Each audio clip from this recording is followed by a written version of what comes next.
please avoid this, yung pendant light sa kitchen island. Napansin nyo ba na halos lahat ng kitchen design ngayon may nakabitin na pendant light?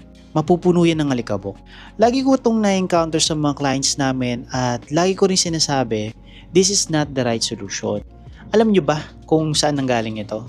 Nanggaling siya sa mga restaurant at commercial kitchen before ng early 1900s. Functional siya noon, mataas kasi yung mga ceiling noon, malaki din ang space.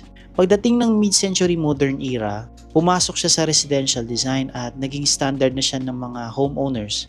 Kahit hindi na angkop sa mas maliit na bahay natin ngayon, ginagawa pa rin siya.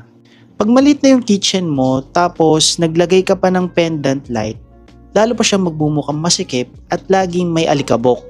There's nothing wrong sa pendant light. Kaso, kailangan pa ba sa kitchen yon? Comment niyo kung ano yung ibang gusto ninyo. That's it. See you in the next video.